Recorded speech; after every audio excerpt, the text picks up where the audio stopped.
Today we start with the atomic model.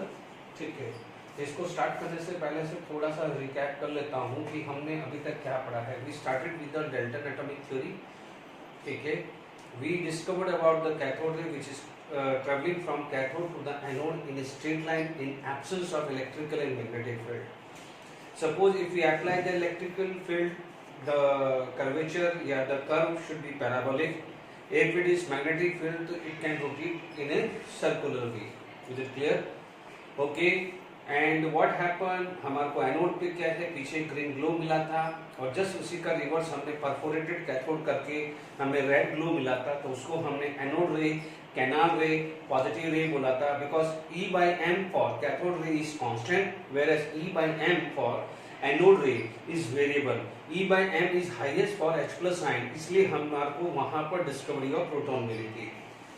तो ये हमने एक हल्का सा किया था। न्यूट्रॉन में क्या किया था, चैडविक ने क्या किया था, बॉम्बार्डमेंट ऑफ अल्फा रे को क्या बोलते हैं, हीलियम न्यूक्लियाई। हीलियम न्यूक्लियाई मैं अभी आज एक्सप्लेन भी करूंगा। मैंने वहां पर हीलियम न्यूक्लियाई लिख दिया था। तो what happen in helium nuclei, the charge is equal to 2 times the charge of proton and the mass equal to 4 times the mass of proton. Make sure, अभी मैं प्रूव भी कर दूंगा, टेंशन मत लीजिए। फिर हमने E by m for J Thomson ने E by m ratio for निकाला था इलेक्ट्रॉन का, वो डिस्कस कर चुके हैं अभी 2 लेक्चर के अंदर। Then how to Millikan oil drop से हमने चार्ज कैसे निकाला था ऑयल के ऊपर। ठीक है, ये सारी बात हम आज कर चुके हैं। बच्चों एक चीज का ध्यान रखना कि इस प्रोफाइल के अंदर जो हमने 2 लेक्चर मिले हैं वहां पर थियोरेटिकल क्वेश्चंस बनेंगे।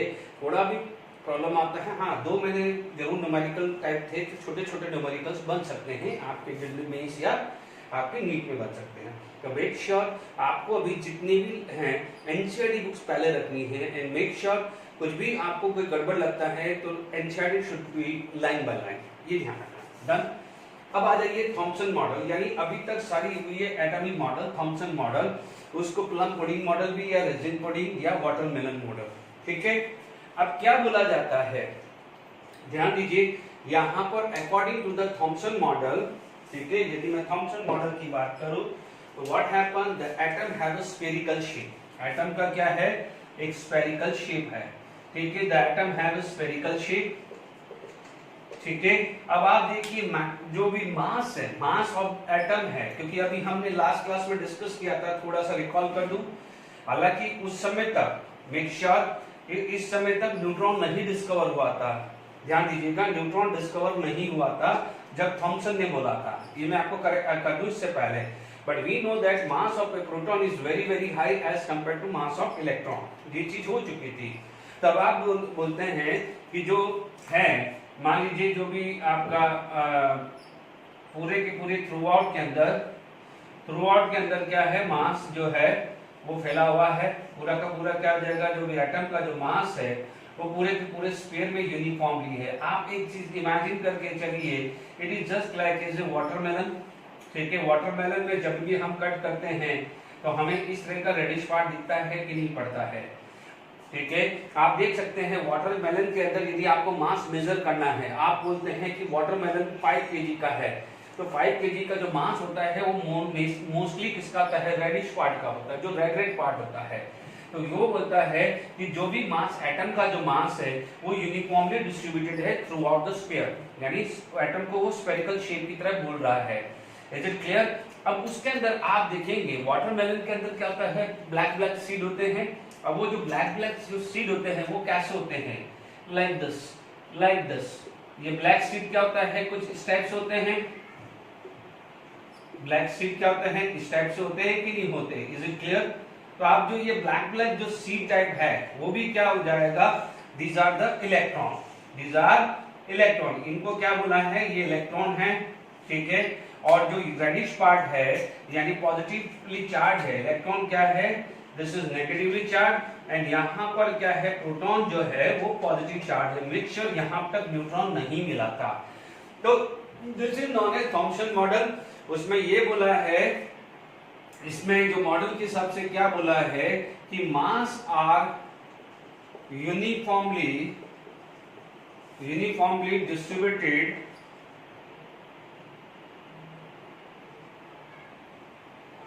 डिस्ट्रीब्यूटेड throughout atom, है ना, mass are uniformly distributed throughout atom. ठीक है, अब उसके अंदर क्या बोला है कि electron are present in embedded form, यानी आप देख लीजिए जैसे अपना जो ब्लैक सीड होता है वैसे इलेक्ट्रॉन है। बट एक चीज ध्यान रखना कि यहाँ पर उसने बोला है इलेक्ट्रिकली न्यूट्रल बोला है। इलेक्ट्रिकली न्यूट्रल का मतलब होता है कि number of electron, because electron have a negative charge and proton have a same positive charge, तो आप क्या बोलोगे, number of electron and number of proton are same. Is it clear? तो आपको क्या बोला है, व्हाट द थॉमसन मॉडल, उसके क्या क्या है फीचर्स हैं। Mass are uniformly distributed throughout the atom, जो रेडिश पार्ट है वो प्रोटॉन्स हैं। Electron are present in embedded form, यानी जैसे जैसे ब्लैक सीड है वैसे है। ठीक है, या केक के ऊपर आप कैंडल्स लगाते हैं ना, बस वैसे टाइप का ही है। इलेक्ट्रिसिटी इलेक्ट्रिकली न्यूट्रल, बट ये जो एटम है वो इलेक्ट्रिकल न्यूट्रल है, because number of electron equal to number of proton. तो ये थॉमसन मॉडल के बारे में बात हुई है। बट यहाँ पर कुछ थॉमसन मॉडल के क्या है, फेलियर हो जाता है। Is it clear? क्योंकि जब इसके बाद जो रदरफोर्ड मॉडल है, ठीक है, इसमें थॉमसन मॉडल क्या हो जाता है, फेल हो जाता है। Is it clear to all of you? यानी सबसे पहला जो मेन ड्रॉबैक जो आता है थॉमसन मॉडल का, इज इट क्लियर? यदि थॉमसन मॉडल का ड्रॉबैक आप देखेंगे, देखिए यहाँ पर थॉमसन मॉडल का जो मेन ड्रॉबैक होता है, it does not give any information. क्योंकि देखिए यहाँ पर आप ड्रॉबैक की बात करें तो सबसे मेन जो ड्रॉबैक था, it could not explain stability of electron, या इलेक्ट्रॉन भी नहीं लिखे तो आप कह सकते हैं it could not explain the stability of atom. यानी आपको पता है कि negatively and positively charge have a electrostatic force of attraction, क्योंकि opposite charge attract each other, इसकी वजह से क्या होगा, अट्रैक्शन होगा। बट कैसे वो स्टेबल रह रहा है इसके बारे में उसने कोई इंफॉर्मेशन नहीं दी। उसने बोल दिया है कि positively charge is uniformly distributed where as electron are in embedded form, बात खत्म कर दी। तो it could not explain the stability of atom. दूसरा जो चीज आ जाता है ड्रॉबैक, ये क्या हो जाता है, ये जो मॉडल है इट इज स्टैटिक मॉडल, है ना। अब आप देखो what is the meaning of static and dynamic. Dynamic का मतलब जिसके अंदर रेगुलर चेंजेस आ जाते हैं, स्टैटिक का मतलब बस बोल दिया। आप एक ही चीज देख लीजिए कि वाटरमेलन के अंदर सीड क्या घूम रहे हैं, नहीं, जैसा का जैसा है। आप 1 डे 2 डे 10 डे 20 डेज रखोगे तो उसके अंदर किसी भी अरेंजमेंट का कोई चेंजेस आने वाला नहीं है। तो similarly this is the static model. Is it clear? तो क्या जाएगा, इसने क्या जाएगा, no information about rotation of electron, यानी क्योंकि इसके अंदर इलेक्ट्रॉन का कैसे रोटेशन हो रहा है इसके बारे में कोई इंफॉर्मेशन नहीं दी गई है। Is it clear to all of you? तो these are the main drawback. सबसे ज्यादा तो ड्रॉबैक ये होता है, फिर भी अपन इस चीज को ड्रॉबैक को ऐड कर सकते हैं कि यहाँ पर it could not explain the stability of electron in an atom. Is it clear? ठीक है, तो यहाँ तक आपके पास ये चीज आ गया है। तो हम क्या बात कर सकते हैं, दिस। अब हम क्या करते हैं कि थॉमसन मॉडल के बाद हम स्टार्ट करते हैं रदरफोर्ड मॉडल। ठीक है, रदरफोर्ड मॉडल से पहले, क्योंकि रदरफोर्ड ने भी एक अपना एटॉमिक और मॉडल दिया था, तो रदरफोर्ड मॉडल से पहले उसमें हम अल्फा रे स्कैटरिंग मेथड हम सीखते हैं। ओके, मैं डायग्राम बना लेता हूं फिर हम एक्सप्लेन करते हैं। ओके, देखिए रदरफोर्ड अल्फा स्कैटरिंग एक्सपेरिमेंट का हमने यहाँ पर एक डायग्राम बना दिया है, फिर अपन स्टार्ट करेंगे। इससे पहले कुछ चीजें रदरफोर्ड से पहले क्या क्या चीजें हुई है वो हम बात कर लेते हैं। थोड़ा सा हम कैथोड रे एक्सपेरिमेंट को रिकॉल करें। हमने एक चीज प्रॉपर्टी पढ़ी थी, कैथोड रे की प्रॉपर्टी पढ़ी थी कि cathode ray when strike on the metal surface it get deflected and produce the X ray. ठीक है। क्या था उसी चीज वहां पर एक रॉन्टजन साइंटिस्ट है, ठीक है। आप ये सब एनसीईआरटी में भी आप पढ़ सकते हो, वहां पर भी होगा। तो रॉन्टजन साइंटिस्ट ने क्या करा था कि जो कैथोड रे जो एक्सपेरिमेंट था, ठीक है, अब उसमें से जो क्या किया कि outside the cathode ray tube वहां पर एक मेटल सरफेस रखा। अब जो कैथोड रे है, वो जो कैथोड रे एमिटेड हुई है उसको मेटल सरफेस पे स्ट्राइक कराया, ठीक है। और वहां पर एक देखा कि वहां पर एक जो रेस प्रोड्यूस हुई है, ठीक है। अब वो जो रेस प्रोड्यूस हुई है उसका इलेक्ट्रिकल और मैग्नेटिक फील्ड पे कोई इंपैक्ट नहीं है। ध्यान रखना है, कैथोड रे और एनोड रे का इलेक्ट्रिकल एंड मैग्नेटिक फील्ड पे इंपैक्ट था। Is it clear?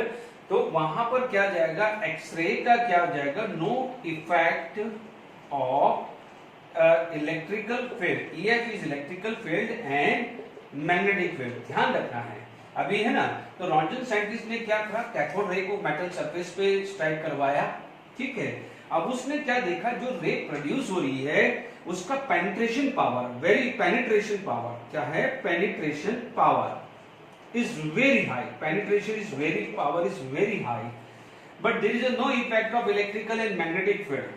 तो अब वो रे थी, अननोन थी, उसको उसके बारे में कुछ नहीं पता था, तो उसने उसका नाम क्या रख दिया है, एक्सरे। क्या रख दिया है, एक्सरे नाम रख दिया था। Is it clear? तो ध्यान रखना, कभी भी कोई पूछे कि भाई एक्सरे कैसे हुआ था, तो आप बोलोगे this is the kind of radiation which have a very high penetration power but there is no effect of electrical and magnetic field। तो रॉन्टजन साइंटिस्ट ने किया था, ठीक है।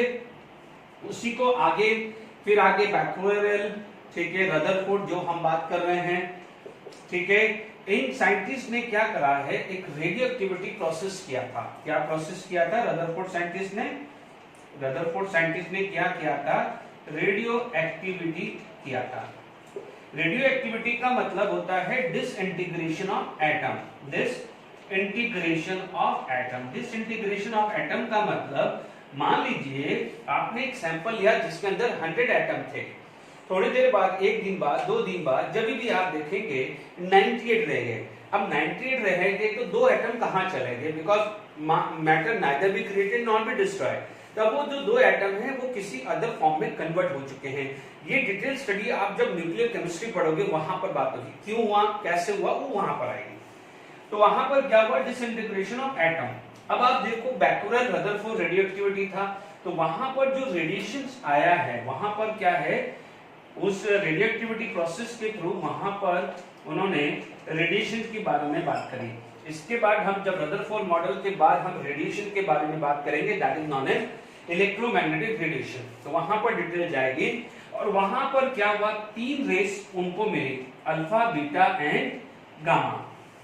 ये सारी की सारी स्टडी आप न्यूक्लियर केमिस्ट्री 12th स्टैंडर्ड में पढ़ोगे, ठीक है। अभी सिर्फ एक इंफॉर्मेशन बेस पे ही इस चीज को लेना है, इस, ठीक है।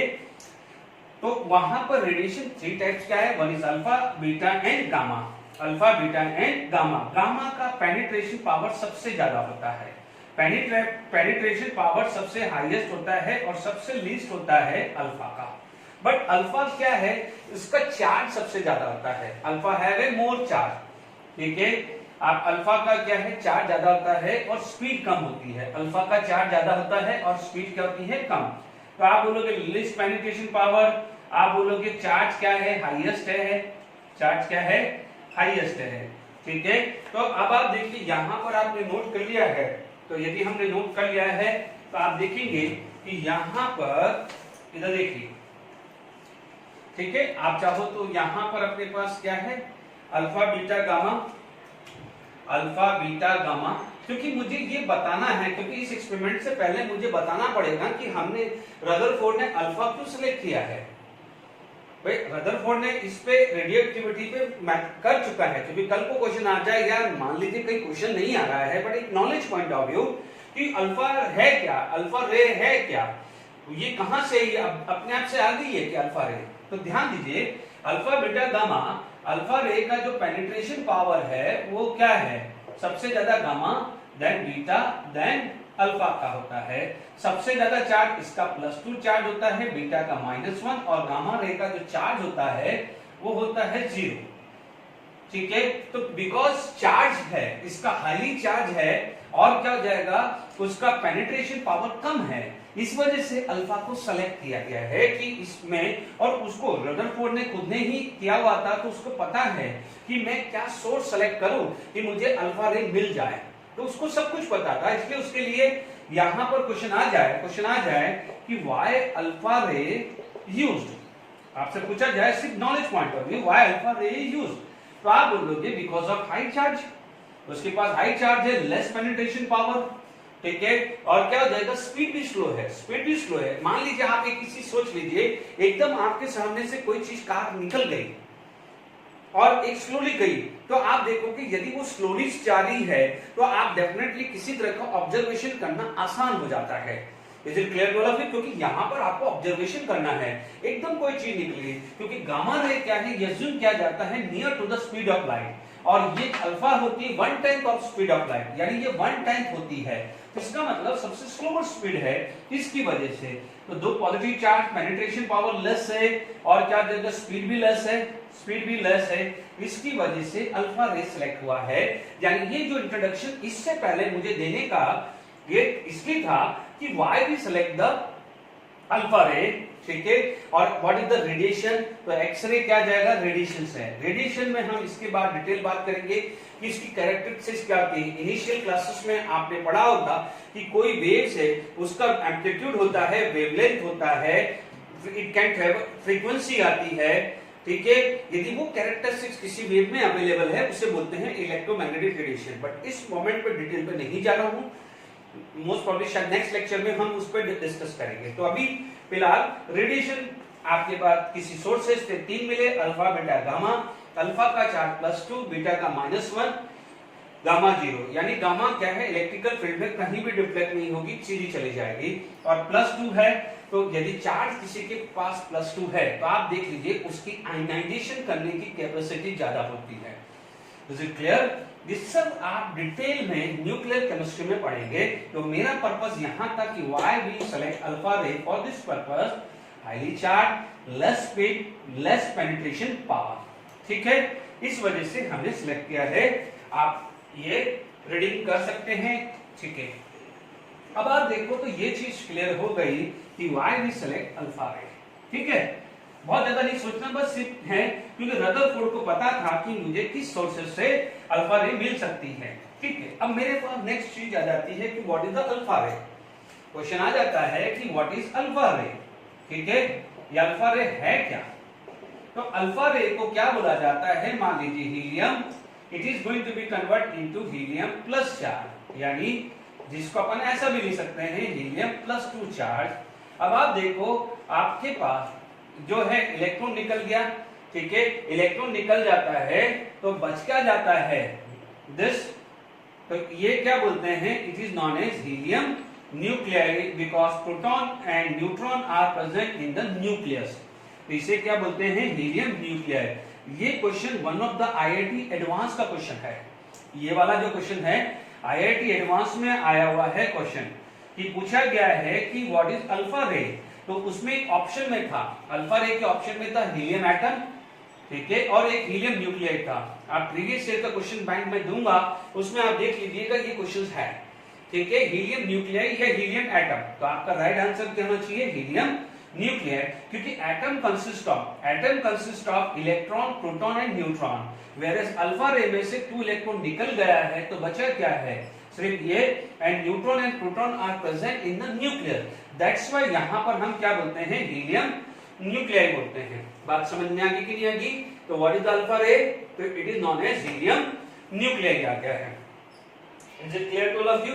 तो अब आप देखिए यहां पर हमारे पास हीलियम न्यूक्लियाइड, तो आपके पास हीलियम न्यूक्लियाइड आ गया है, इसीलिए याद करिए लास्ट लेक्चर में मैंने E/m रेशियो बोला था। तो मैं अब आप देखिए अल्फा रे का कंक्लूजन क्या हो गया है, वापस से लिख दे, यहां पर चार्ज ऑन, चार्ज क्या है, +2 है, ठीक है, यदि इसका मतलब क्या है, 2 टाइम चार्ज ऑफ प्रोटॉन, क्योंकि प्रोटॉन का चार्ज कितना था, +1, H+ था ना, चार्ज कितना था 2।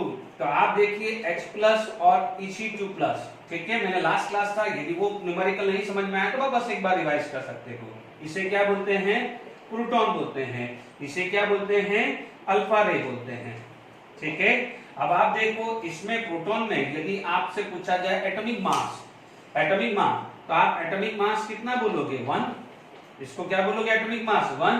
तो what is the atomic mass of helium, तो आप बोलते हैं atomic mass of helium is 4, इसीलिए अपन क्या बोलते हैं +2, इसका कितना है +1, इसका मास कितना है 4, इसका कितना है मास 1, तो इसे क्या बोलते हैं, इसलिए हम क्या बोलते थे अल्फा रे का जो चार्ज है वो क्या लिखते थे, it is 2 times the charge of proton. Proton का मतलब H+, अपन ने लास्ट क्लास में डिस्कस किया था ना, E/m is maximum for this, इसलिए इसका नाम क्या डाला था प्रोटॉन, बिकॉज एक इलेक्ट्रॉन निकलने के बाद हाइड्रोजन में क्या बच जाता है, सिर्फ प्रोटॉन बच जाता है। यदि मास की बात करें तो मास क्या बोले 4 times the mass of proton, क्योंकि ध्यान दीजिए कि इसके अंदर 4 है यानी 2 न्यूट्रॉन प्लस 2 प्रोटॉन, और न्यूट्रॉन और प्रोटॉन का मास लगभग बराबर ही होता है, ठीक है ना। तो वैसे भी आप याद कर सकते हैं। Is it clear? तो अब आप देखो E/m रेशियो वापस से रिकॉल हो जाएगा, रिवाइज हो जाएगा, ठीक है। तो अपने पास अभी तैयारी कर ली है कि रदरफोर्ड ने जब इस तरह का एक्सपेरिमेंट किया होगा तो क्या क्या जानकारी या क्या क्या इंफॉर्मेशन उसके पास ऑलरेडी होगी, और उसको ये भी पता होगा कि किस सोर्सेस में से मुझे अल्फा रे मिलेगा, और अल्फा रे की पहले उसने कैरेक्टरिस्टिक देखी तभी जाके यहां पर आया है, ठीक है। अब आप देखिए इसमें क्या करा, एक लेड बॉक्स से क्या हो जाएगा लिया, यहां पर क्या हो जाएगा अल्फा रे सोर्स लिया, यानी अल्फा रे सोर्स लिया, क्या मतलब यहां से अल्फा रे ली, ठीक है। ये क्या हो जाएगा गोल्ड फॉइल पे स्ट्राइक हुई, ठीक है। अब आप देखिए कुछ जो रे है वो सीधी निकल गई है और कुछ क्या है डिफ्लेक्टेड हो गई है। अब आप देखिए यहां पर उसके पास जो ऑब्जर्वेशन जो आया है, उसके पास जो ऑब्जर्वेशन जो आता है कि 99% ऑफ रे पास विदाउट डिफ्लेक्शन, किसी भी तरह का डिफ्लेक्शन नहीं था, वो रेगुलरली पास हो गया है। Is it clear? अब आप देखो यहां पर क्या हो जाएगा, फ्यू ऑफ देम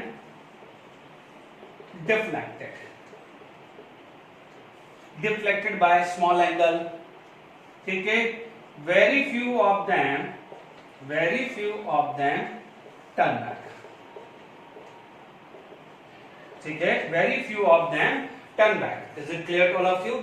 यानी 99% ray pass without deflection, few of them deflected and very few of them turn back हो जाता है। Is it clear to all of you? तो आपके पास ये रदरफोर्ड है, ये सोर्सेस से ये स्ट्राइक हुआ गोल्डन कॉइल और डाइवर्टेड हुआ, उसमें ये ऑब्जर्वेशन मिला कि 99% ऑफ दिस इज दिस। तो अब आप देख सकते हैं, मान लीजिए इस तरह का कुछ इमेजिनेशन आया होगा, मान लीजिए यहाँ पर कुछ गोल्ड फॉइल ली हुई होगी, ठीक है, गोल्ड फॉइल होगी, ठीक है। अब आप देखिए मैं अभी हल्का सा बता रहा हूं, फिर मैं इसको एक्सप्लेन करूंगा, ठीक है। और इसके पास अदर इंफॉर्मेशन हुई तो कुछ ऐसे पास हुए होंगे, कुछ इस तरह से डिफ्लेक्शन हुआ होगा, कुछ पास हुआ होगा, ये पास हुआ होगा, कुछ इस तरह से टर्न बैक हुआ होगा, कुछ डिफ्लेक्शन हुआ होगा, क्लियर, या कुछ ऐसा कुछ डिफ्लेक्शन हुआ होगा, कुछ यहां से पास हो गया होगा, ठीक है। तो आपके पास इस तरह के ऑब्जर्वेशंस आया होगा। तो यानी देखिए वेरी फ्यू ऑफ देम, जैसे ये आया तो टर्न बैक हुआ, ये आया तो सीधा चला गया, ये आया तो सीधा चला गया, ये आया तो कुछ डिफ्लेक्टेड हो गया है, ये आ गया तो सीधा ही चला गया है, ठीक है। ये आया तो कुछ डिफ्लेक्शन आया है, ये आया है तो कुछ डिफ्लेक्शन आया है। Is it clear to all of you? But ध्यान रखना कि वो न्यूक्लियस को टच नहीं कर रहा है, थोड़ा सा डिस्टेंस पे कर रहा है, ध्यान रखिएगा। मैं अभी इसको एक्सप्लेन करूंगा, टेंशन मत लीजिए, है ना। न्यूक्लियस को टच नहीं कर रहा है, वो एक सर्टेन गैप के बाद वो चला जा रहा है। यदि वो जा भी रहा है तो वो थोड़े से दूर से जा रहा है। Is it clear? ध्यान से समझ लीजिएगा। तो अपने पास जो ये ऑब्जर्वेशन आया कि maximum 99% ray pass without deflection, few of them deflected, very few of them turn back. अब एक चीज समझ लीजिए, अल्फा रे के पास क्या था, मास। अल्फा रे के पास क्या था, मास। सपोज इमेजिन करके रखिए कि आपके पास 100 बॉल है, ठीक है। अब आपने क्या है फेंका, सामने ऑब्जर्वेशन है, मान लीजिए आपने किसी अपने मदर फादर या ब्रदर सिस्टर किसी को भी वहां बैठा दिया, ठीक है, एक अपोजिट साइड में फेंका। आपने बोला कि चलो आप बॉल गिनिए, ठीक है, आपको उसकी जानकारी नहीं है कि वो ओपन है क्या है।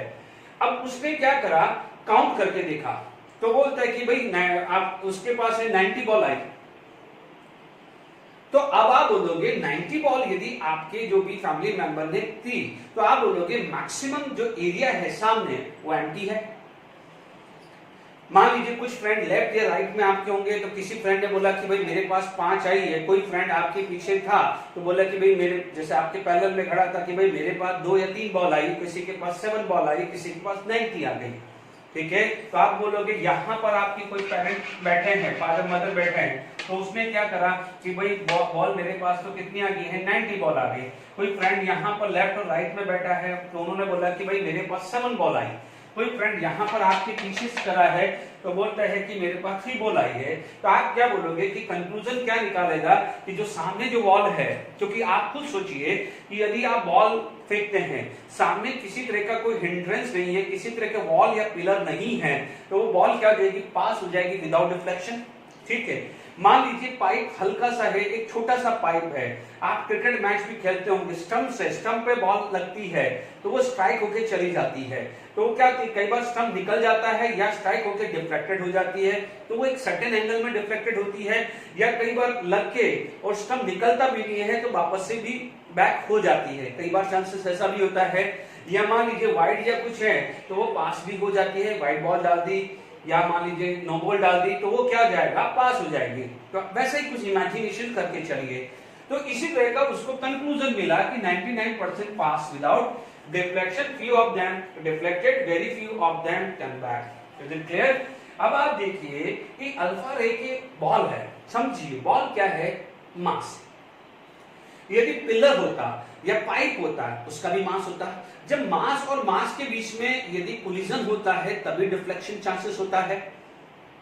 पहली बात, कोई बच्चा बोलेगा सर ये तो न्यूट्रल है, मास न्यूट्रल था, आपका पिलर है न्यूट्रल है, कोई बात नहीं। आप बोलोगे कि सर ये तो चार्ज लेके आ रहा है, तो इसका मतलब यदि वो चार्ज लेके आ रहा है, कोई मास है, और यदि यहां पर चार्ज सेम होगा, यदि यहां पर चार्ज सेम होगा तभी तो उसको रिपेल करके डाइवर्ट किया होगा। क्वेश्चन पॉइंट, ठीक है। यानी आप बोलोगे यहां से डिफ्लेक्ट हुआ है तो इसका मतलब इसका चार्ज आपको पता था, क्योंकि आप बोल रहे हो हीलियम न्यूक्लियस, अल्फा रदरफोर्ड को तो पता था। आप समझ में आया कि नहीं समझ में आया, जो अल्फा रे सिलेक्ट किया है ये हुआ कि नहीं हुआ। तो अल्फा रे का क्या है, +2 चार्ज, क्योंकि उसका चार्ज सबसे ज्यादा था बच्चों, और क्या हो जाएगा आराम से उसकी जो वेवलेंथ जो है वो जो भी है पेनिट्रेशन पावर कम है, ठीक है। अब आप देखिए आराम से क्या हो जाएगा, वेवलेंथ जो भी है कम थी, तो वेवलेंथ कम है तो इजीली चला जाएगा। तो यहां से जब ये किया है तो इजीली टर्न बैक हुआ। एक चीज इमेजिन करके चलिए, मान लीजिए आप खुद सोचो कि आप ये गाड़ी लेके जा रहे हैं और एक हल्का सा किसी ने कट किया, तो हो सकता है पीछे से अपन को आइडिया ही लगेगा कि उसने क्या है आगे से मतलब ओवरटेक किया है, बट मान लीजिए किसी ने बहुत ज्यादा डिफ्लेक्ट करके किया है, तो आप पीछे आपकी गाड़ी आ रही है तो आपको दिखा रही है यस इसने यार ओवरटेक किया है, तो क्लियर कट दिखता है। कोई हल्का सा मार्जिनल करके देख दे, थोड़े से कम चांसेस है, जबकि एक अच्छा खासा कट लेके जाए तो उसको देखना आसान है। तो आप देखेंगे यदि यहाँ पर चार्ज जितना ज्यादा हुआ तो डिफ्लेक्शन के चांसेस ज्यादा होते हैं, तो डिफ्लेक्शन चांसेस ज्यादा हुए तो एंगल देखने को मिला। आप बोलोगे 60 डिग्री एंगल डेविएट हुआ, आपको 30 डिग्री एंगल डेविएट हुआ, और एक होता है 1 डिग्री डेविएट हुआ, तो किसको डेविएशन किसको कैलकुलेट करना आसान है, कैलकुलेट करना आसान है जिसमें एंगल ज्यादा हो, क्योंकि ये छोटे छोटे पार्टिकल्स हैं यार, एटम तो बहुत छोटा पार्टिकल है, तो जितना एंगल डेविएट होके ज्यादा दिखेगा उतना आसान होता है। इसलिए अल्फा रे को सिलेक्ट किया है क्योंकि उसका चार्ज +2 था, रेडिएशन वेवलेंथ सबसे कम था। Is it clear to all of you? तो इसीलिए इसको यूज किया है। चलो अपन तो सिर्फ एक थ्योरेटिकल है, एक इंफॉर्मेशन है, तो आपको ये भी क्लियर हो गया, ठीक है। तो यहां पर आपके पास यहां पर चीज आई है। अब मैं यहां पर आगे कुछ कैलकुलेशंस हम करते हैं, ठीक है। अब जो चीजें हैं, हमारा जो जेडब्ल्यू मीन्स और नीट में ये क्वेश्चन आता है। अब मैं जो कुछ फॉर्मुलेस आपको करवाऊंगा, make sure it is applicable only for the JW advance student. But जो बच्चे जेडब्ल्यू मेंस या नीट की भी तैयारी कर रहे हैं तो समझ लीजिए, आपसे होता है तो ठीक है, नहीं तो कोई प्रॉब्लम नहीं है, मैं पहले ही क्लियर कर रहा हूं। मैं जो फॉर्मूले बात कर रहा हूं उसमें जेडब्ल्यू मेंस या नीट में आने के कोई चांसेस नहीं है, मैंने अभी तक नहीं देखा है। बट क्योंकि कुछ बच्चे एडवांस की तैयारी करेंगे तो वहां पर न्यूमेरिकल किसी टेक्स्ट बुक्स में से या किसी एग्जामिनेशन में से कहीं से देख लें, उनको नहीं आए तो उस पर्पस से मैं करवा रहा हूं, प्लीज वो चीज को ध्यान रख लीजिएगा, ठीक है। मैं इसका डेरिवेशंस तो नहीं है, मैं डायरेक्टली फॉर्मूला लिख देता हूं और उस पर बेस्ड न्यूमेरिकल्स आपको डिस्कस कर देता हूं। Is it clear? तो अभी हम क्या बात कर सकते हैं, यहां पर नंबर ऑफ स्कैटर्ड, यानी आपने क्या भेजा है कि यहां पर मान लीजिए 100 मेंबर भेजे हैं, तो मान लीजिए 60 डिग्री पे कितने डाइवर्ट हुए और 90 डिग्री पे कितने डाइवर्ट हुए हैं, हम वो सारी बात करने वाले हैं। फिर उसके बाद पूरा का पूरा कंक्लूजन निकालेंगे। अभी ऑब्जर्वेशन किया है, अभी सिर्फ एक्सपेरिमेंट किया है, रदरफोर्ड मॉडल नहीं बोला है। तो इस एक्सपेरिमेंट के बेसिस पे कुछ कैलकुलेशन पार्ट करा देता हूं, फिर मैं रदरफोर्ड मॉडल हम कर रहे हैं, तो आप देखते रहिए, हम लोग ये सारा चीजें कर रहे हैं। देखिए अब मैंने बात किया नाउ हमारे पास मान लीजिए जेडब्ल्यू एडवांस, मैंने आपको स्पेसिफाई कर दिया है, फिर कंफ्यूजन नहीं होना चाहिए। नंबर ऑफ पार्टिकल्स स्कैटर यदि हमारे को निकालना है, सपोज यहाँ पर एक न्यूक्लियस है, ठीक है। अभी आपने ये देखा है, मैंने आपको ये बताया था कि जो अल्फा रे यहाँ से आई है और ये स्कैटर करके गई है। Is it clear? This is alpha रे। आपको ध्यान दीजिएगा ये इतने थीटा एंगल में डेविएट हुई है। Is it clear to all of you? तो यहाँ पर आपके पास कोई भी स्कैटर हुआ है, ओके, तो आप कितना हुआ है, स्कैटर्ड हुआ थीटा, ये स्कैटरिंग एंगल आ गया है। Is it clear? तो आप इसको क्या बोलेंगे, स्कैटरिंग एंगल बोलेंगे। Is it clear? तो आपके पास थीटा क्या है, स्कैटरिंग एंगल आ गया है। आप यहाँ पर एक चीज देखेंगे, तो जैसे अल्फा रे यहाँ आई, वो स्कैटर करके चली गई, इसका मतलब टकराई नहीं है, तो इसका मतलब दिस कैरी पॉजिटिव चार्ज। तो यहाँ पर ये चीज क्लियर हो गया कि nucleus having positive charge, nucleus having positive charge. Otherwise आप बोलते हैं कि nucleus have a negative charge, तो क्या करता, वो उसको ट्रैक कर देता, उसको जाने नहीं देता। Is it clear to all of you? तो ये चीज आपके पास आ गया है। आपको ये फॉर्मूला लिख रहा हूं, ठीक है। यहां पर Ni NL Z, देखिए Z स्क्वायर e की power 4 upon 4r square kinetic energy square sine 4 theta by 2। ये बड़ा इस तरह का एक लंबा फॉर्मूला है, मैं इसको नहीं याद रखना, सिर्फ लिख लो, कहीं पढ़ रहे हो तो याद रख लीजिएगा, ठीक है। ये सिर्फ कहते हैं ना, दिखाने के कुछ है और करने के कुछ है।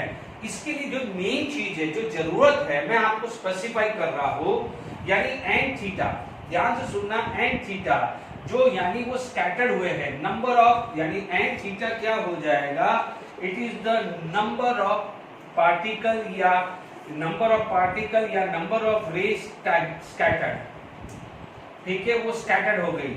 Ni जो थी, it is the number of incident particle या इंसिडेंट रे, है ना, इंसिडेंट पार्टिकल या इंसिडेंट रे। यानी मान लीजिए आपने 100 भेजी, आपने क्या करी, 100 भेजी और स्कैटर कितनी होगी, मान लीजिए 10 हुई या 5 हुई है या 4 हुई, तो ये क्या हो जाएगा, नंबर ऑफ पार्टिकल स्कैटर। जैसे 4 हुई तो 4 और 100 भेजी तो ये 100। n आ जाएगा नंबर ऑफ एटम पर वॉल्यूम, l जो आ जाएगा थिकनेस ऑफ टारगेट, z आ जाएगा एटॉमिक नंबर, z क्या आ जाएगा, एटॉमिक नंबर, z आ जाएगा atomic number, e is the charge of electron, e is the charge of electron, ke is the kinetic energy, ke is equal to kinetic energy, यानी जिस kinetic energy से particle strike हो रहा है ना, यहाँ पर काइनेटिक एनर्जी आएगी ना, यानी इस काइनेटिक एनर्जी से स्ट्राइक हुआ है, उसे क्या बोलेंगे, के is kinetic energy, theta is the scattering angle, already बोला हुआ है आर क्या हो जाएगा, यहां से लेके यहां तक, यानी ये पॉइंट जहां से डाइवर्ट हुआ है और न्यूक्लियस के बीच में, इसको क्या बोलते हैं, डिस्टेंस ऑफ क्लोजेस्ट अप्रोच भी बोलते हैं। इसके बाद वो भी बात करूंगा। ये क्या हो जाएगा, distance of closest approach. Closest approach यानी सबसे नियर पोजीशन जहां से अल्फा रे डाइवर्ट हुई है। एन आ जाएगा नंबर ऑफ एटम, एन आ जाएगा number of atom per unit volume, ठीक है, number of atom per unit volume, per unit volume, ठीक है। Capital L is for thickness of target, यानी टारगेट का थिकनेस कितना है वो आएगा। ये आपको क्या है, मैं वापस लिख रहा हूं, दिस पर्टिकुलर टॉपिक यानी जो ये कैलकुलेशंस करने का है, ठीक है, वो मोस्टली अभी तक जेडबी मेंस और नीट में नहीं पूछा है, पर ठीक है आप देख लीजिए। तो ये आपके पास आ गया है, दिस इज नंबर ऑफ थी। जो हमारे जो काम की जो चीज है, जो हमारी जो काम की चीज है वो ध्यान दीजिए। इस मामले में जो आपको ध्यान रखना है, जिसपे क्वेश्चंस बन सकते हैं, तो वो मैं हर बच्चों को एडवाइस करूंगा कि कम से कम ये चीज याद रखिए। आपको पता है कि जो यहां पर n theta is proportional to n i z square is atomic number, and ये साइन फॉर थीटा बाई 2, ये याद रख लेना है ज्यादा से ज्यादा। यदि आपको इस फॉर्मूले में से या इस फॉर्मूले में से जो याद रखना है, तो यू कैन रिमेंबर दिस, यानी it is directly proportional square of Z square and angle this, ठीक है। यदि यहां पर आप देखेंगे तो ये इनवर्सली प्रोपोर्शनल है। यदि मुझे ग्राफ प्लॉट करना है, ठीक है, एंड थीटा क्या हो जाएगा कि number of scattered particle, number of scattered particle, यानी हमारा यहां पर फॉर्मूला क्या आ जाएगा, एन थीटा, क्या आ जाएगा, एन थीटा, और एंगल या स्कैटर्ड एंगल के बीच में यदि मुझे ग्राफ करना है तो वो आ जाएगा लाइक दिस, ठीक है। यानी जैसे जैसे एंगल बढ़ रहा है, जैसे जैसे एंगल बढ़ रहा है, this value is going to be decreases, क्योंकि अभी अपन ने क्या बोला है, few of them deflected very slightly, यानी और very few of them turn back, यानी छोटे एंगल से डिफ्लेक्टेड ज्यादा हुए हैं और बड़े एंगल से डिफ्लेक्टेड कम हुए। इसका मीनिंग यही हुआ ना, कंक्लूजन में आप देख लो ना। तो आपके पास क्या हो जाएगा कि जैसे जैसे ये एंगल बनेगा, it is going to be this, है ना। तो इसे क्या बोलते हैं, रेक्टेंगुलर हाइपरबोला। कभी नेचर पूछ ले तो क्या बोलते हैं, रेक्टेंगुलर हाइपरबोला, ठीक है। आपको पैराबोला बताया था, parabola is like this, parabola is like this, and this is known as rectangular hyperbola. ये आप मैथ्स में पढ़ेंगे या बेसिक फिजिक्स में, जब बेसिक मैथमेटिक्स फिजिक्स में पढ़ेंगे तो आएंगे। कोई भी बच्चा आगे आएगा कि स्ट्रेट लाइन क्यों नहीं आया, स्ट्रेट लाइन कब आता है, जब आपका नेगेटिव स्लोप होता है। ये जब आप फिजिक्स में या मैथ्स में पढ़ेंगे तो क्लियर होगा। फिर भी मैं आइडिया देता हूं कि यदि y = -mx + c है और ग्राफ y वर्सेस x है, तो इस टाइप की इक्वेशन है, तो this is considered as a negative slope, तब जाके इस तरह की लाइन आएगी। इस तरह की इक्वेशन तो कोई है ही नहीं भाई, इज इट क्लियर। तो ध्यान दीजिएगा, बाकी कोई बात नहीं, आगे जब हम गैसेस लॉ पढ़ेंगे तो इस तरह के ग्राफ्स आएंगे, तो वहां पर मैं और डिस्कस करूंगा। पर अभी ध्यान दीजिए, जब भी कोई भी इस तरह का इनवर्सली प्रोपोर्शनल होता है, यानी y is inversely proportional to x होता है, तो उसका nature of graph rectangular hyperbola होता है। ध्यान दीजिएगा, ठीक है ना, ये गलती मत करना, वो इस टाइप में आएगी। ओके, अब आप देखिए, आपके पास क्लियर हो गया कि how to find out number of particles, is it clear. तो हमारे पास ये है, इस पे मैं न्यूमेरिकल्स लिख लेता हूं, फिर मैं आपको समझा देता हूं कि इसको कैसे यूज करते हैं, ठीक है। ओके, देखिए, मैंने इस प्रोफाइल पे क्वेश्चन लिख दिया है कि during the Rutherford experiment 4 particle were scattered at 90 degree, है ना, 4 पार्टिकल वर स्कैटर्ड यानी एन थीटा, ठीक है। How many particle would be scattered at 60 degree for the same nucleus. यदि सेम न्यूक्लियस है तो z की वैल्यू सेम आ गई,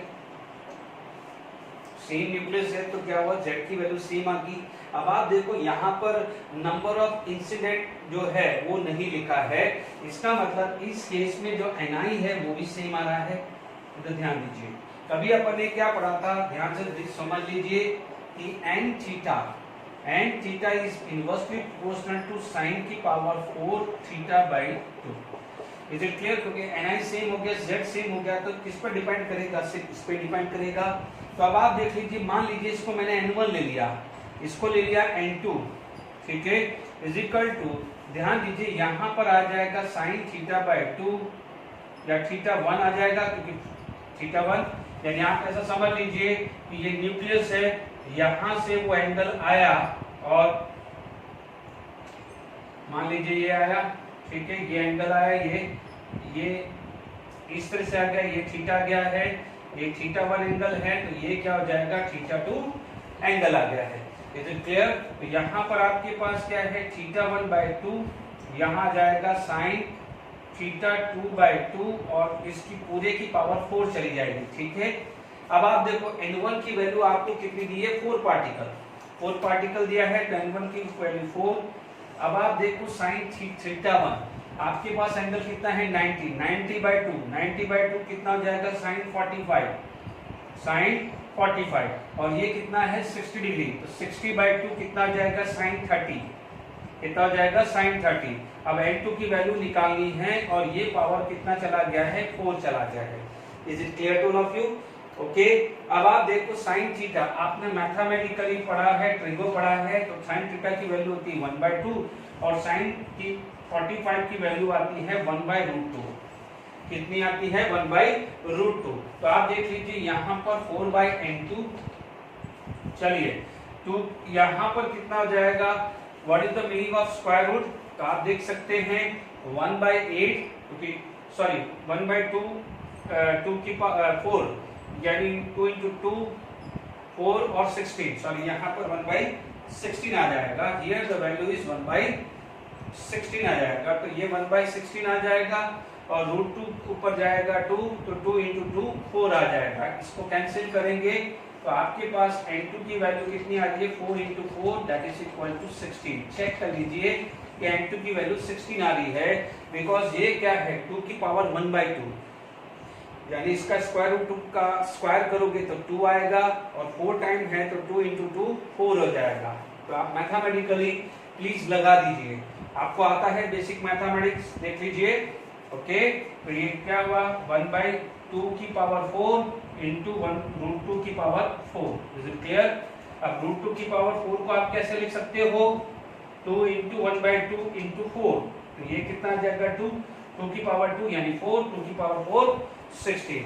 इज इट क्लियर? जिसको मैथमेटिकली नहीं आया तो मैंने आपको समझा दिया है, ठीक है।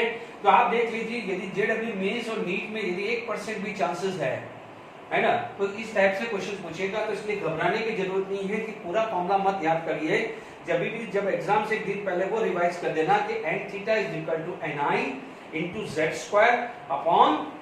अपॉन साइन थीटा/2 की पावर 4, ठीक है ना, बिल्कुल सिंपल है, आप देख लीजिए फॉर्मूला है, ठीक है ना। क्योंकि देखिए मेरा टारगेट ये रहता है कि कंसेप्चुअली हर चीज में बताऊं, कोई भी चीज आपसे नसीब नहीं करूं, क्योंकि ये ऐसी चीजें मुश्किल से कहीं मिलती है। मैं आपको जो चीजें दे रहा हूं बहुत अच्छी बुक्स में भी देखने को मिलती नहीं है। Is it clear?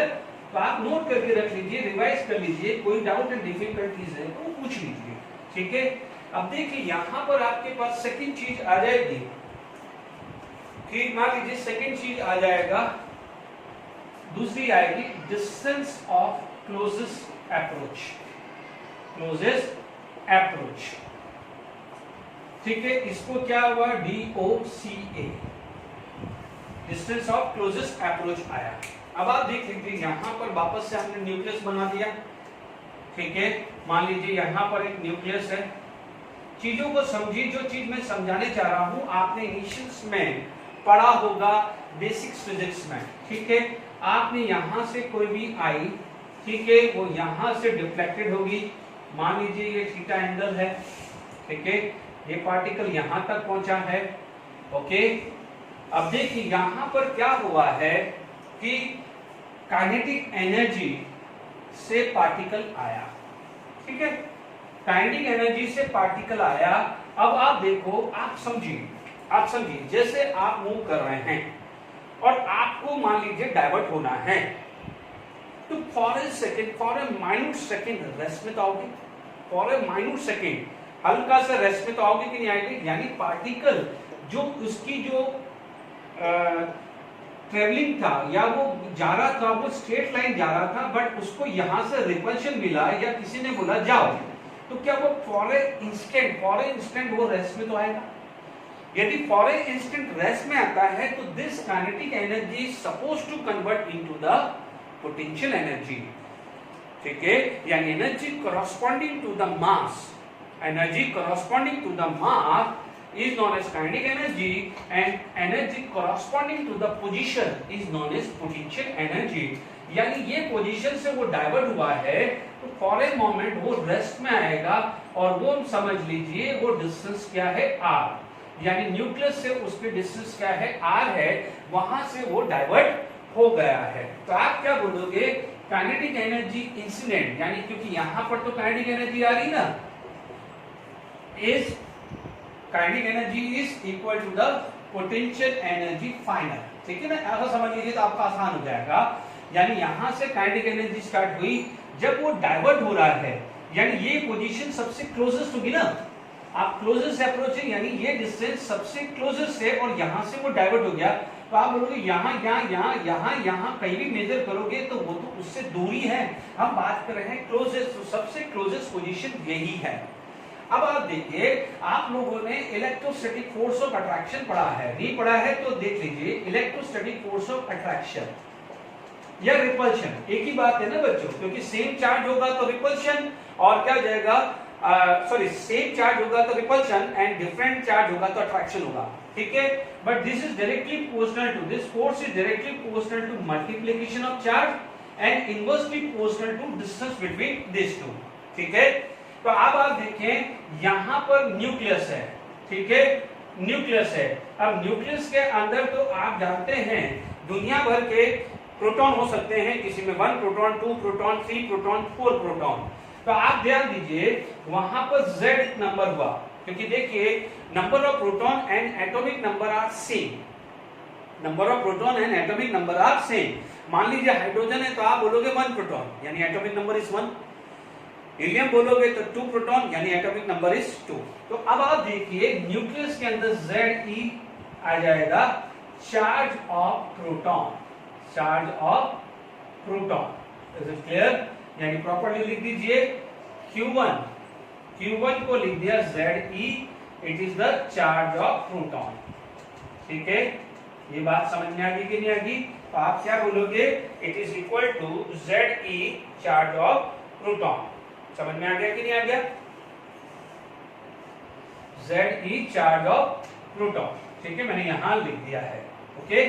अब आप देखिए Q2 होगा, कोई भी एक पार्टिकल होगा, उसका चार्ज E मान लेते हैं, Q2 की वैल्यू क्या है E ले लेते हैं, या कोई भी चार्ज हम ले सकते हैं, डोंट वरी, ठीक है। तो आपके पास क्या हो जाएगा? This value is equal to F K Q1 into Q2 upon R square, ठीक है, where K is equal to dielectric constant, है ना, which is equal to 1/4 pi epsilon 0। ये सब फिजिक्स का पार्ट है, पर ध्यान रखना मैं केमिस्ट्री पॉइंट ऑफ व्यू इतना बता रहा हूं, this is proportional to Q1 into Q2। यदि अपोजिट चार्ज होगा, दिस वैल्यू इज अपोजिट, तो अट्रैक्शन होगा, सेम होगा तो रिपल्शन हो जाएगा, उसमें आप ध्यान रखिएगा, ठीक है। प्रोपोर्शनलिटी हटेंगे तो प्रोपोर्शनलिटी कांस्टेंट आएगा, इसे बोलते हैं dielectric constant, it's value is 1.4 pi epsilon 0। और आप तो क्या करो अभी तक, क्योंकि जब तक फिजिक्स में नहीं आ जाता है, आप k की वैल्यू 9 × 10⁹ याद रख लीजिए। Is it clear? ये फिजिक्स में जब फिजिक्स वाले सर आपको समझाएंगे वहां पर ये आएगा कूलम्बिक फोर्स ऑफ अट्रैक्शन, वो इलेक्ट्रिक फील्ड आप जब पढ़ेंगे वहां पर ये चीज आएगी। मैं chemistry point of view directly मैं फॉर्मूला लिख रहा हूं, क्योंकि आप देख लीजिए यहां पर चार्ज पार्टिकल पहुंचा, यहां पर चार्ज पार्टिकल पहुंचा है, तो इनके बीच में कोई रिपल्शन होगा तभी तो वो डाइवर्ट हुआ। यदि अट्रैक्शन होता तो वो यहां पर आ जाएगा। इसका मतलब potential energy is nothing else, it is the energy corresponding to the repulsion due to similar charge. Agree और नॉट? तो आप देख लीजिए आपको क्या बोलते हैं, यहां ध्यान दीजिए, व्हाट इज द एनर्जी जो होगा force into displacement, what is the energy force into displacement, तो यहां पर आ जाएगा K Q1 Q2 upon R is equal to half mv²। Is it clear? where m stand for mass of particle जो strike हो रहा है, it travel with the v velocity, K constant, Q1 is the charge on nucleus, Q2 it is the charge of particle which is deviated, and R is the closest approach. R क्या है? Closest approach है. तो R क्या बोलोगे? This is distance of closest approach. I hope समझ में आ गया है. वापस से क्लियर कर देता हूँ, एक बार और सुन लीजिए, बहुत इंपॉर्टेंट है. ठीक है, मान लीजिए नहीं भी आपको किसी एग्जाम में आएगा तो एटलीस्ट आप इंफॉर्मेशन लिस्ट तो लीजिए कि कितना इंपॉर्टेंट, कितना इंटरेस्टिंग चीज है एटॉमिक स्ट्रक्चर. मान लीजिए एक v वेलोसिटी से आया, ठीक है, अब मान लीजिए वो डाइवर्ट हुआ तो फॉर एन इंस्टेंट तो रेस्ट में आएगा, इंस्टेंट तो रेस्ट में आएगा. अब आप देखिए ये इंस्टेंट रेस्ट में आएगा तो यहां पर आ जाएगा energy corresponding to the position, और जो यहाँ पर काइनेटिक एनर्जी है वो किसमें कन्वर्ट होगी? Potential energy. दैट्स व्हाई इस पोजीशन पे हम बोलेंगे काइनेटिक एनर्जी जो इंसिडेंट हो रही है it is equal to potential energy यहाँ पर. अब आप देखो काइनेटिक एनर्जी तो हमें पता है हाफ mv², बट यहाँ पर कौन था? ये रे का चार्ज था, इसका चार्ज था, तो इन दोनों के चार्ज की वजह से डिफ्लेक्टेड हुआ है. इसलिए यहाँ पर हम बोल सकते हैं electrostatic force of repulsion. If the similar charge तो repulsion, if it is a different charge तो आप अट्रैक्शन बोलोगे. ठीक है, but we know the formula of a coulombic force. Coulombic force बोलता है कि फोर्स ऑफ अट्रैक्शन और repulsion is directly proportional to multiplication of charge and inversely proportional to the distance between the two charges. तो ठीक है, तो ये r² हुआ Q1 Q2. Q1 मान लीजिए ये है और Q2 ये है. Q1 का मैंने Z ही दे दिया बिकॉज न्यूक्लियस बहुत सारे अलग अलग हो सकते हैं. ये वैल्यू फिक्स है क्योंकि अल्फा पार्टिकल्स है, तो बट न्यूक्लियस तो अलग अलग हो सकता है. सोडियम का हो सकता है, पोटेशियम का हो सकता है, लिथियम का हो सकता है. सोडियम होगा तो आप बोलोगे 11 प्रोटॉन, तो उसमें चार्ज होगा 11 times the charge of proton. यदि पोटेशियम होगा तो 19 प्रोटॉन है, तो 19 times the charge of proton होगा. Is it clear? इसलिए अपन ने जनरल Ze लिख दिया है और Q2 की वैल्यू क्या लिख दी है? E लिख दिया है. We know this formula. If we remove the proportionality constant K, इसे बोलते हैं dielectric constant which is equal to 1/4 pi epsilon 0. ठीक है, अदरवाइज जब तक आप फिजिक्स में नहीं पढ़ते हो तो डायरेक्टली 9 to 10⁹ वैल्यू याद रख लीजिए. Is it clear? हमारे को पता है energy is force into displacement, यानी जो यहाँ पर पोटेंशियल एनर्जी होगी this is the energy corresponding to the repulsion. यदि रिपल्शन नहीं होता तो क्या वो थोड़ी देर के लिए भी रेस्ट पे आता है या थोड़ी देर के लिए भी डाइवर्ट होता कि नहीं होता? ठीक है, तो हमने यहाँ पर ये चीज लिख दी है. Is it clear to all of you? तो अब हम आगे बात करते हैं. ओके,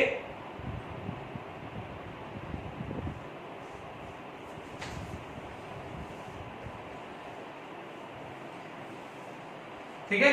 तो अब आप देखिए, अब हमारे पास क्या हो गया है. यदि आप इसको हाफ mv² नहीं भी लिखना चाहते हैं तो आप लिख सकते हैं यहाँ पर काइनेटिक एनर्जी इनिशियल, और यदि आ जाए तो हाफ mv² r k, मान लीजिए Z E है, और Q2 की वैल्यू थोड़ी देर के लिए मैंने E मान ली है ना, अपॉन काइनेटिक एनर्जी ले सकता हूं मैं. तो this is the way we can find out the value of R.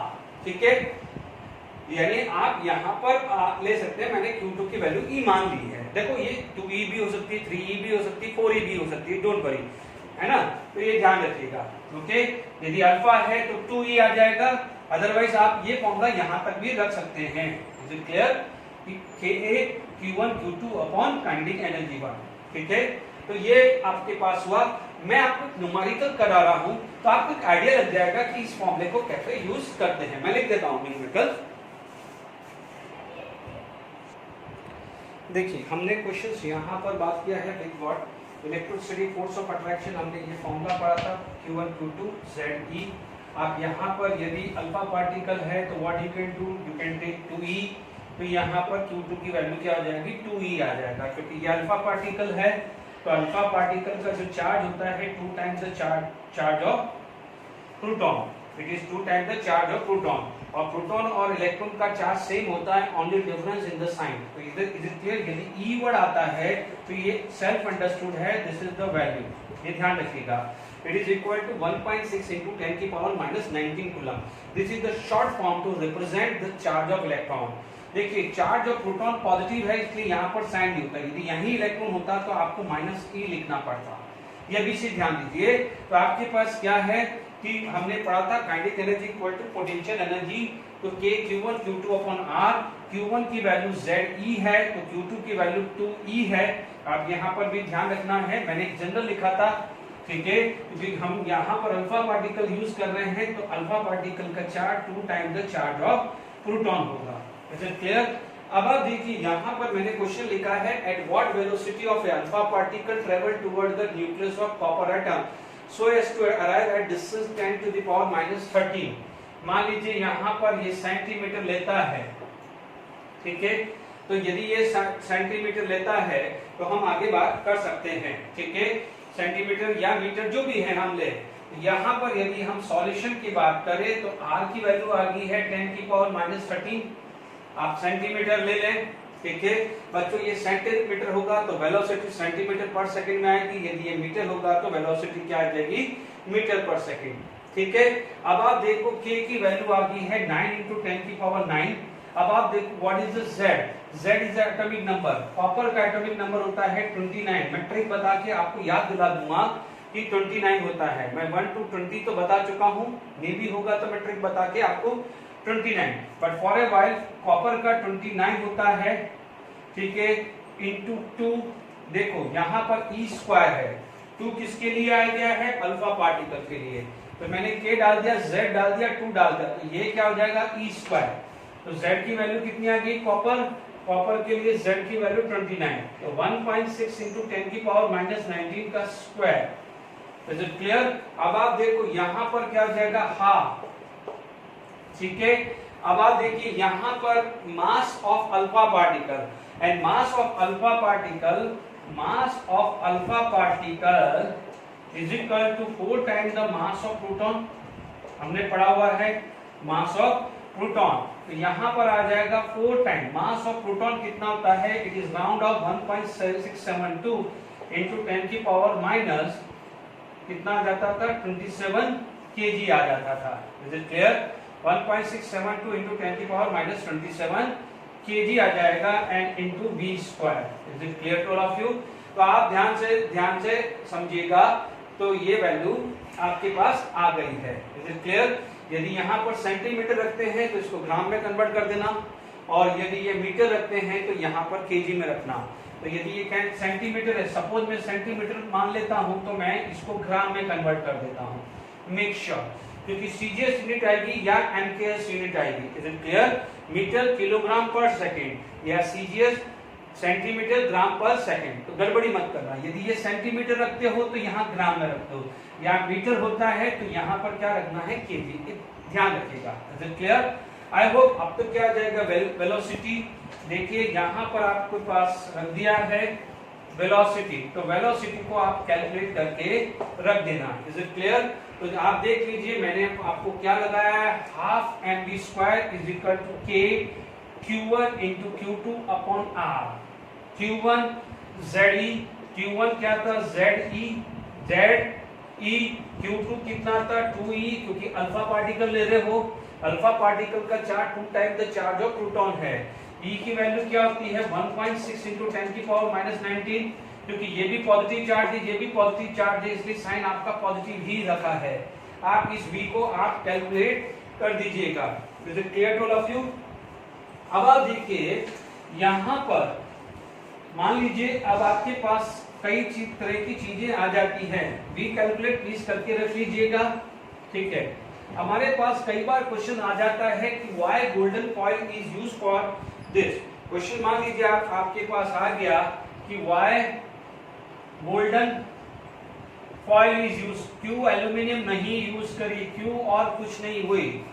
Golden foil use करने का सबसे बढ़िया होता है कि गोल्ड इज हाईएस्ट मेलेबल, सबसे ज्यादा मेलेबल है, मेलेबल, तभी तो जितना ज्यादा थिन रखोगे उतने एरर होने के चांसेस कम होते हैं, यानी गोल्ड इज हाईएस्ट मेलेबल, ठीक है।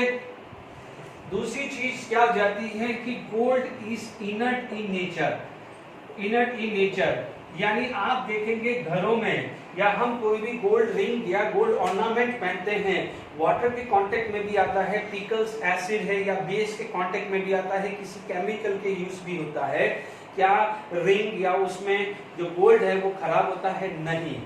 जब आप रिडॉक्स पढ़ेंगे वहां पर एक इलेक्ट्रोकेमिकल सीरीज पढ़ेंगे तो वहां आपको और ट्रिक आएगा, बट फिर भी आपको पता है ना कि gold is inert in nature. तो ये दो चीजें हैं। तीसरी चीज है जाती है कि गोल्ड का क्या है, मास हैवी होता है। गोल्ड का क्या है, एटॉमिक मास ज्यादा होता है, ठीक है ना, राउंड ऑफ 197 आता है। गोल्ड है मोर एटॉमिक मास। तो आप देखिएगा कोई भी चीज ज्यादा आएगी, एटॉमिक मास है, या प्रोटॉन ज्यादा होंगे, प्रोटॉन एटॉमिक मास हायर है, प्रोटॉन ज्यादा है, तो इसकी वजह से क्या हुआ, रिपल्शन ज्यादा होगा, और रिपल्शन ज्यादा होगा तो आपको एनालिसिस करना आसान हो जाता है।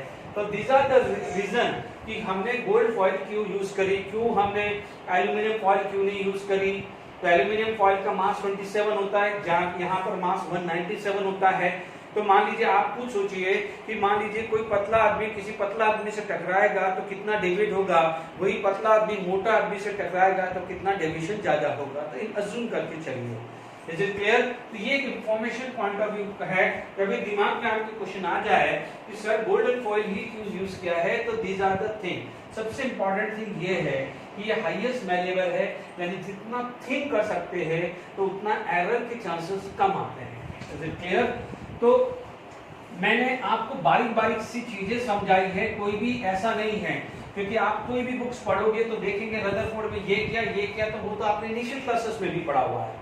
बट जो चीज आपको एक अंदर से एक सेटिस्फेक्शन मिले कि यस इतनी बड़ी बात है, रदरफोर्ड मॉडल है, तो आपको मैंने चीजें समझाई।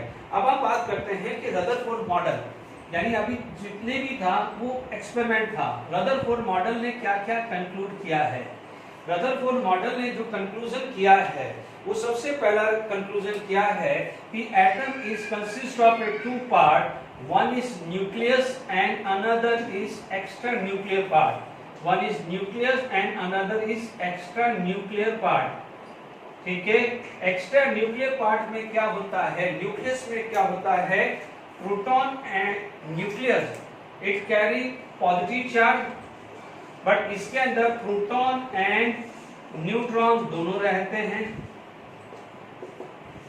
यानी आप न्यूक्लियस के अंदर बात करेंगे तो न्यूक्लियस के अंदर प्रोटॉन प्लस न्यूट्रॉन दोनों होते हैं। यदि मैं एक्स्ट्रा न्यूक्लियर पार्ट की बात करूं तो एक्स्ट्रा न्यूक्लियर पार्ट के अंदर बात करें तो क्या होता है, electron revolve around the nucleus, electron revolve around the nucleus. Is it clear to all of you? Electron revolve around the nucleus. Is it clear to all of you? Nucleus, extra nuclear part is clear. यानी nuclear part के अंदर क्या जाएगा, negatively charge होगा। That's why total positive charge is balanced by total negative charge. Second चीज आ गया है, आपने बोला है सर्कुलर ऑर्बिट, यानी electron revolve around the nucleus in a circular orbit. अब आप देखो यहां पर बोला जाता है कि सेंट्रीपिटल फोर्स, ठीक है, यदि यहां पर आप क्या बोलते हैं कि centripetal force is balanced by force of attraction, क्योंकि यदि फोर्स ऑफ अट्रैक्शन रहेगा, क्योंकि वो क्या बोल रहा है कि electron revolve around the nucleus in a circular path. यदि सर्कुलर पाथ होगा तो आप देखेंगे यदि centripetal force is equal to the centripetal force is equal to the force of attraction. Is it clear? Centripetal force आप लोगों ने initial classes में mv स्क्वायर पढ़ा होगा। फोर्स ऑफ अट्रैक्शन अभी थोड़ी देर पहले kq1 into q2 upon r square पढ़ा है। Is it clear? Centripetal force बोल सकते हैं या सेंट्रीफ्यूगल भी बोल सकते हैं, क्योंकि सेंट्रीपिटल टुवर्ड द न्यूक्लियस आएगा और सेंट्रीफ्यूगल फोर्स क्या है, अवे फ्रॉम द न्यूक्लियस। तो वो कोई इशू नहीं है, वो अपन बात कर सकते हैं कि यदि इसको सेंट्रीपिटल बोले तो फिर इसको आप सेंट्रीफ्यूगल फोर्स बोल सकते हैं, कोई दिक्कत नहीं है ना बच्चों। Centrifugal away, centrifugal force away from the nucleus and centripetal toward. यदि दोनों चीज बैलेंस होगी तभी तो ये सर्कुलर पाथ घूम पाएगा। Is it clear? This should be balanced by this, तभी होएगा। दोनों में से कोई भी डोमिनेटेड हुआ तो यू चल जाएगा, यदि ये डोमिनेटेड हुआ तो ऐसा चला जाएगा। ठीक है, ये आप सर्कुलर मोशन फिजिक्स में पढ़ोगे, बट बाकी आपको इनिशियल क्लासेस में भी पढ़ा होगा। ठीक है, मेन चीज ये है, बट ये सिर्फ इंफॉर्मेशन के लिए दिया है। ठीक है, अब मान लीजिए आपके पास यदि बात की जाती है तो नेक्स्ट चीज आ जाती है third thing, radius of this. इस पे क्वेश्चंस बने हैं, ठीक है। मान लीजिए आप रेडियस ऑफ ऑर्बिट की बात करें तो radius of nucleus it is equal to r0 a की power cube root, where a stand for mass number. Make sure a stand for mass number. कभी भी भूल जाओ, आपको ये याद नहीं रहे तो मैं आपको ट्रिक बताता हूं। देखिए न्यूक्लियस के अंदर कौन होता है, न्यूट्रॉन एंड प्रोटॉन, ठीक है। न्यूट्रॉन और प्रोटॉन की वजह से मास आता है, ठीक है। अब आप देखिए, मान लीजिए न्यूक्लियस के अंदर न्यूट्रॉन और प्रोटॉन हो रहा है, तो न्यूक्लियस को भी आप अज्यूम करके चल रहे हैं स्फेरिकल शेप, तो आप क्या बोलोगे, volume of nucleus is directly proportional to A. ये ट्रिक बता रहा हूं, है ना, ये ट्रिक है बच्चों, ये ट्रिक है कि कभी भी भूल जाओ कि ये क्यूब रूट था या नहीं था, मैं ट्रिक बता रहा हूं। तो volume of a nucleus is directly proportional to A, क्योंकि आपको पता है जितना ए की ज्यादा वैल्यू होगी उतना वॉल्यूम ज्यादा होगा। वॉल्यूम ऑफ स्फीयर क्या होता है, तो आप देख लीजिए r is proportional to the cube root, आएगा कि नहीं आएगा, is it clear to all of you. तो इस तरह से ट्रिक से याद रख लेना, where rn r0 is a constant. कई जगह r0 की वैल्यू ध्यान रखना, r0 की वैल्यू लगभग 1.4 इंटू 10 की पावर माइनस 13 सेंटीमीटर ली है, या 1.4 इंटू 10 की पावर माइनस 15 मीटर ली है। Is it clear to all of you. देखो कई जगह 1.3 भी हो सकता है, तो 1.3 13 याद रख लेना, ठीक है। आपको पता है कि 1 सेंटीमीटर इक्वल टू 10 की पावर माइनस 2 मीटर, तो ये भी आप ये चीज क्लियर कर देना। तो थर्ड फैक्टर आपके पास आ गया है, इस पे क्वेश्चंस बने हुए हैं कि रेडियस ऑफ न्यूक्लियस, ठीक है। तो अब आप देखिए रेडियस ऑफ न्यूक्लियस आ गया है,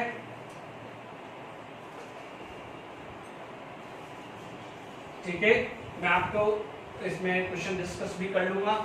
अब मान लीजिए यहां पर आपको ध्यान रखना है, ये अज्यूम किया जाता है कि जो रेडियस ऑफ न्यूक्लियस जो है इट इज अप्रोक्सीमेट 10 की पावर माइनस 15 की रेंज में आता है, और रेडियस ऑफ एटम है वो अप्रोक्सीमेट 10 की पावर माइनस 10 मीटर की रेंज में आता है। ये बहुत इंपॉर्टेंट वैल्यू है, ये फॉर्मूले पे भी क्वेश्चंस आया है।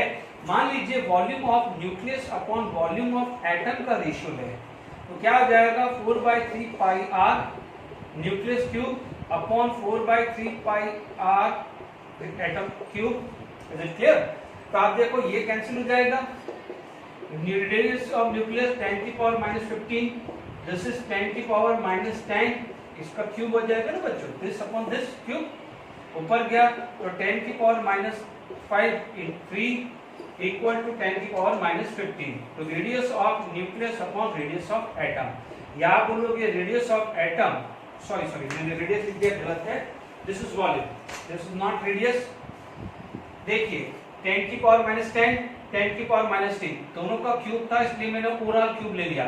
ये ऊपर जाएगा तो minus 15 plus 10 minus 5 into 3 minus 15 लिख दिया। तो volume of nucleus upon volume of atom, ठीक है। तो volume of atom nucleus is 10 की power minus 15 volume of atom, या इसको ऐसा लिख सकते हैं, और volume of atom is equal to 10 की पावर 15 वॉल्यूम ऑफ न्यूक्लियस। ये रेशियो पे भी क्वेश्चंस आया हुआ है, इस पे भी क्वेश्चंस आया हुआ है, मेक श्योर इससे पहले वाले पे भी क्वेश्चंस आया हुआ है। तो आपके पास रदरफोर्ड मॉडल के बारे में जो 4 पॉइंट है वो क्लियर हो गया है। सेकंड पॉइंट इतना ध्यान रखना है कि इफ एनी सर्कुलर पाथ, कोई भी ऑब्जेक्ट यदि सर्कुलर पाथ मूव हो रहा है तो force toward the centre is equal to force away from the centre. Centre में कौन था, न्यूक्लियस, राउंड कौन कर रहा था, इलेक्ट्रॉन, और इलेक्ट्रॉन और न्यूक्लियस के बीच में क्या आएगा, फोर्स ऑफ अट्रैक्शन। इसलिए आप ये ध्यान रखना, समझिएगा कि मान लीजिए ये न्यूक्लियस है, ये इलेक्ट्रॉन है, यहाँ पर आएगा फोर्स ऑफ अट्रैक्शन और यहाँ पर आ जाएगा centrifugal force. Is it clear. इसलिए यदि कोई भी सर्कुलर पाथ है, इलेक्ट्रॉन यदि न्यूक्लियस के सराउंडिंग घूम रहा है तो सेंट्रीपिटल फोर्स यानी force of attraction is equal to centrifugal force near to the nucleus, away from the nucleus. Is it clear. अब आप देखिए इसके अंदर यदि आपके पास कोई क्वेश्चंस बनता है, इज इट क्लियर? यदि यहां पर कोई भी क्वेश्चंस आ जाता है कि मान लीजिए आपके पास क्वेश्चन आ गया कि what is the radius of